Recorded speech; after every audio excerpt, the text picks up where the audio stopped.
Just at a very high level, I would say that there are a lot of difficulties, a lot of challenges. We'll talk about all of them in detail. People put words in your mouth and kind of get the reputation as this doom and gloom guy. Jim Rickards is always talking about the end of the world, which I don't. I never use that expression. But I make the point that, despite the difficulties, we don't have to be victims. We're not helpless. We don't have to curl up in a ball. The key is to see it coming. If you can see things coming, you can deal with them accordingly. You can get through them, not only preserve wealth, but actually make money. I always point out the example of Hugo Stinnes, and people go, who's that? He was an industrialist in Weimar, Germany in the early 1920s, and he could see the hyperinflation coming long before the middle class, long before anybody else. He went out and borrowed an enormous amount of Reichsmarks, that was the currency at the time, and just bought industrial assets, coal mines, vessels, natural resources, etc. So here comes the hyperinflation. He gives it a little time. He pays back his debts. I would say pennies on the dollar, like a millionth of a penny on the dollar, in other words. But he paid it back. They were sweeping the money down the sewers, but he paid back his debts and kept all the assets. And he became the richest man in Germany. And my German's not very good, but his nickname was the Inflationskönig, which means the inflation king.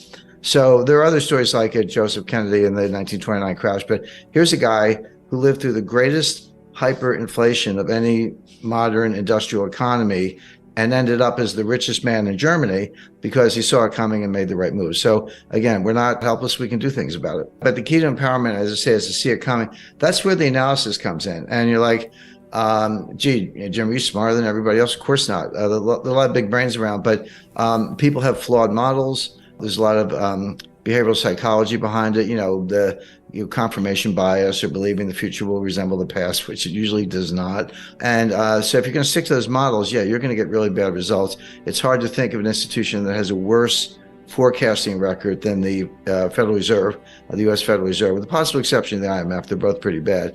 I mean, you could almost take the Fed forecast, do the opposite, and be just fine. There's more to it than that, but they just stick to these really bad models. But if you understand how the economy really works, if you understand it's a complex dynamic system, all I've done is I've taken complexity theory, which has been around for a while. I mean, you could say 13 billion years because the Big Bang was the ultimate complex dynamic paradigm shift or a phase transition.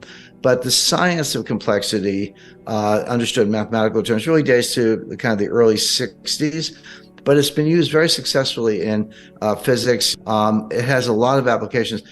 All I did was bring it over to capital markets. I looked at capital markets and said, wait a second, here's one of the most complex dynamic systems you can picture. And then there's nothing more complex than the human brain. So you're putting humans on top of capital markets. You've got complexity squared or some exponent. And those models work brilliantly.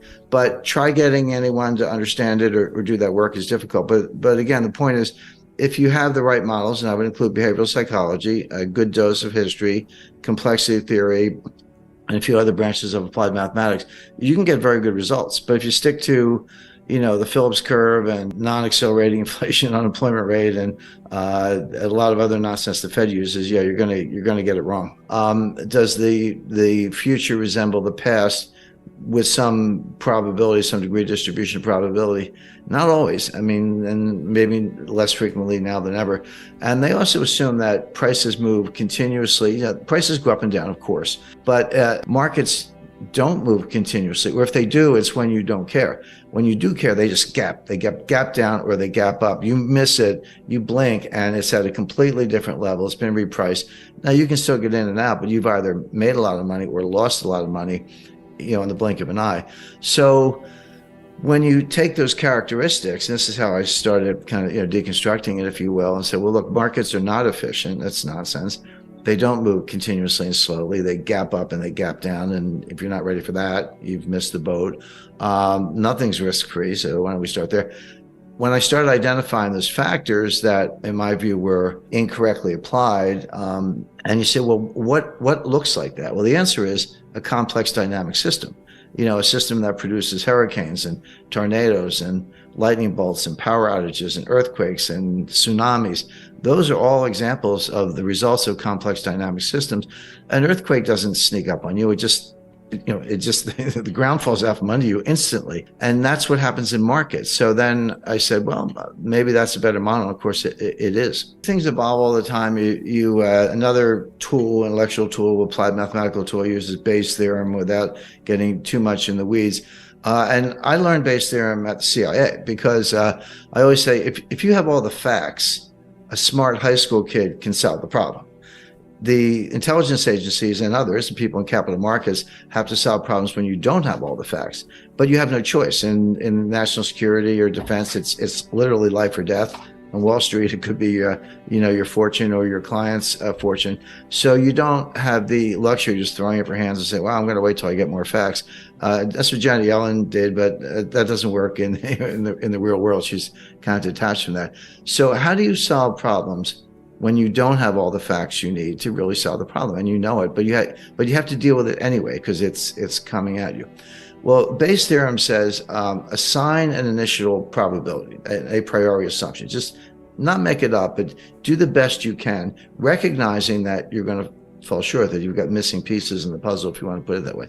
And if you have no facts at all, and it's a binary outcome, give it 50-50. Like, it's like, it's not quite 50-50, but red or black on a roulette table, it's a little less than 50-50. It was close enough. You say, it's either going to be red or black, don't know which, I'm going to give it a 50-50. And then what you do, this is what statisticians hate, you update it based on subsequent facts. As new facts come in, you put them back in the model, you update it, and what you'll discover is that your probability either goes up or down. Well, if it goes down more than a certain amount, you discard it. You say, well, that's wrong, I just do it again. But if it goes up, what you're doing is making it more and more likely that your assumption was true. And so eventually you can get up to the 80-90% level. And that's not 100%, but it's pretty darn good. But there's a tension, which is, okay, as you're updating, and this is something that was explained to me by Henry Kissinger. So imagine a simple graph, and the vertical axis, the y-axis, is the probability of a certain outcome, and the x-axis is a timeline. Basically, you convert that into the amount of information you have. How much information do I have? How much time do I have to make a decision? Well, at zero, at the outset, you have no information, or very little. But you have a lot of time. You have a lot of degrees of freedom. But as you move across the x-axis, as you move down the timeline, what you discover is you get more and more information, which is a good thing. So that curve is going up. But you have less and less time, fewer degrees of freedom. That curve is going down. So when you get all the way to the other end, it's like, hey, I have perfect information, but it's too late. It's over. I miss either war started, or I lost all my money, or something bad happened. So what you look for is the sweet spot in the middle, call it the Kissinger cross, where I have enough information to be smart, but enough time to have degrees of freedom and be able to act. You look for that sweet spot in the middle, and that's when you act. And with a little humility is a very good tool, a good addition to the formula.